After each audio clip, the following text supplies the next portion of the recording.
Chapter 6 Hawk and Pigeon. At breakfast time next morning, Sir Nathaniel and Mr. Salton were seated when Adam came hurriedly into the room. "Any news?" asked his uncle mechanically. "Four." "For what?" asked Sir Nathaniel. "Snakes," said Adam, helping himself to a grilled kidney. "Four snakes? I don't understand." "Mongoose," said Adam, and then added explanatorily, "I was out with a mongoose just after 3. "Four snakes in one morning! Why, I didn't know there were so many on the Brow," the local name for the western cliff. "I hope that wasn't the consequence of our talk of last night." "It was, sir, but not directly." "But, God bless my soul! You didn't expect to get a snake like the Lambton worm, did you? Why, a mongoose to tackle a monster like that, if there were one, would have to be bigger than a haystack." "These were ordinary snakes, about as big as a walking stick." "Well, it's pleasant to be rid of them, big or little. That is a good mongoose, I am sure. He'll clear out all such vermin round here," said Mr. Salton. Adam went quietly on with his breakfast. Killing a few snakes in a morning was no new experience to him. He left the room the moment breakfast was finished, and went to the study that his uncle had arranged for him. Both Sir Nathaniel and Mr. Salton took it that he wanted to be by himself, so as to avoid any questioning or talk of the visit that he was to make that afternoon. They saw nothing further of him till about half an hour before dinner time. Then he came quietly into the smoking room, where Mr. Salton and Sir Nathaniel were sitting together, ready dressed. "I suppose there is no use waiting. We had better get it over at once," remarked Adam. His uncle, thinking to make things easier for him, said, "Get what over?" There was a sigh of shyness about him at this. He stammered a little at first, but his voice became more even as he went on. "My visit to Mercy Farm." Mr. Salton waited eagerly. The old diplomatist simply smiled. "I suppose you both know that I was much interested yesterday in the Watfords." There was no denial or fending off the question. Both the old men smiled acquiescence. Adam went on. "I meant you to see it, both of you. You, uncle, because you are my uncle and the nearest of my own kin, and, moreover, you couldn't have been more kind to me or made me more welcome if you had been my own father." Mr. Salton said nothing. He simply held out his hand, and the other took it and held it for a few seconds. "And you, sir, because you have shown me something of the same affection which in my wildest dreams of home I had no right to expect." He stopped for an instant, much moved. Sir Nathaniel answered softly, laying his hand on the youth's shoulder. "You are right, my boy, quite right. That is the proper way to look at it. And I may tell you that we old men, who have no children of our own, feel our hearts growing warm when we hear words like those." Then Adam hurried on, speaking with a rush, as if he wanted to come to the crucial point.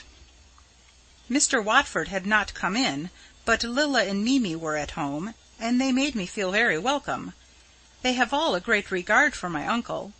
I am glad of that, anyway, for I like them all much. We were having tea when Mr. Caswell came to the door, attended by the negro. Lilla opened the door herself.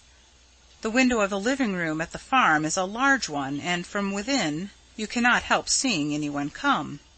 Mr. Caswell said he had ventured to call, as he wished to make the acquaintance of all his tenants in a less formal way, and more individually than had been possible to him on the previous day. The girls made him welcome. They are very sweet girls, those, sir. Someone will be very happy some day there, with either of them." "And that man may be you, Adam," said Mr. Salton heartily. A sad look came over the young man's eyes, and the fire his uncle had seen there died out. Likewise the timbre left his voice, making it sound lonely. "Such might crown my life. But that happiness, I fear, is not for me, or not without pain and loss and woe." "Well, it's early days yet," cried Sir Nathaniel heartily. The young man turned on him his eyes, which had now grown excessively sad. "Yesterday, a few hours ago, that remark would have given me new hope, new courage. But since then I have learned too much." The old man, skilled in the human heart, did not attempt to argue in such a manner. "Too early to give in, my boy." "I am not of a giving-in kind," replied the young man earnestly. "But after all, it is wise to realize a truth. And when a man, though he is young, feels as I do, as I have felt ever since yesterday when I first saw Mimi's eyes, his heart jumps. He does not need to learn things. He knows." There was silence in the room, during which the twilight stole on imperceptibly. It was Adam who again broke the silence. "Do you know, uncle, if we have any second sight in our family?" "No, not that I ever heard about. Why?" "Because," he answered slowly, "I have a conviction which seems to answer all the conditions of second sight." "And then?" asked the old man, much perturbed. "And then the usual inevitable. What in the Hebrides and other places, where the sight is a cult, a belief, is called the doom, the court from which there is no appeal. I have often heard of second sight. We have many Western Scots in Australia, but I have realized more of its true inwardness in an instant of this afternoon than I did in the whole of my life previously. A granite wall stretching up the very heavens, so high and so dark that the eye of God himself cannot see beyond. Well, if the doom must come, it must. That is all." The voice of Sir Nathaniel broke in, smooth and sweet and grave. "Can there not be a fight for it? There can for most things." "For most things, yes, but for the doom, no.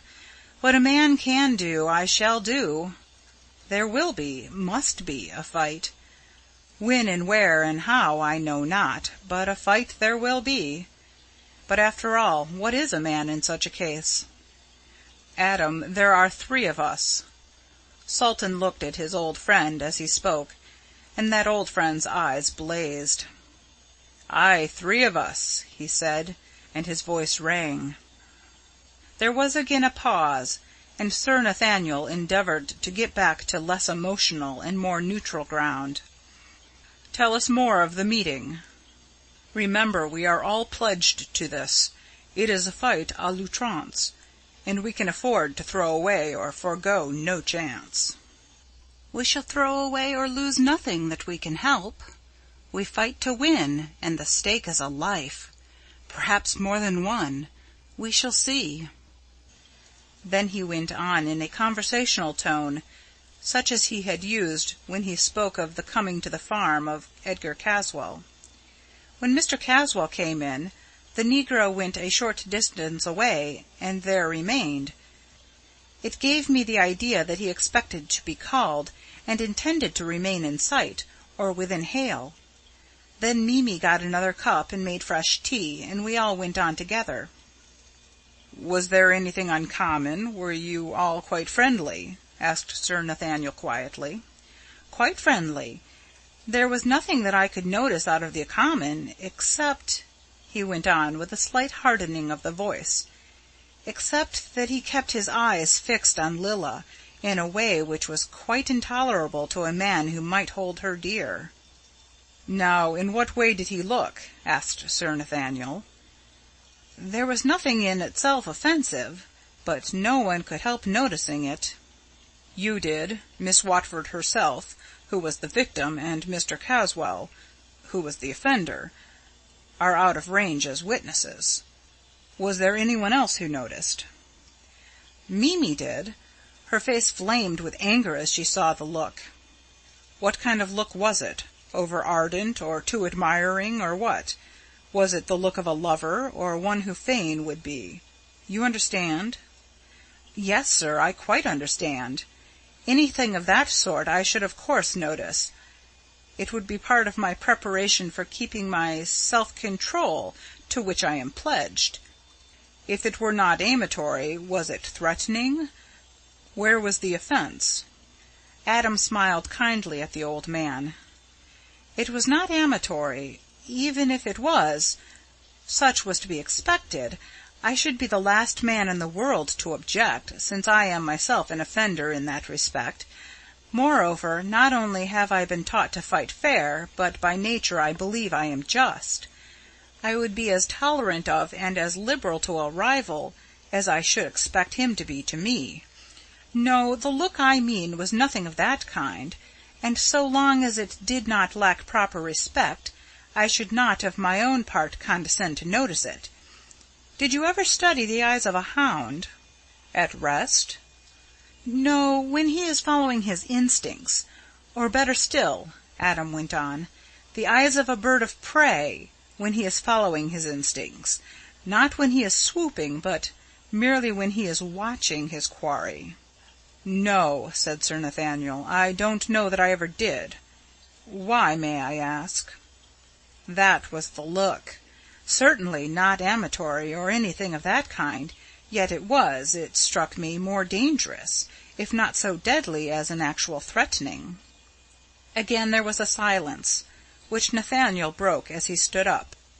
"I think it would be well if we all thought over this by ourselves. Then we can renew the subject."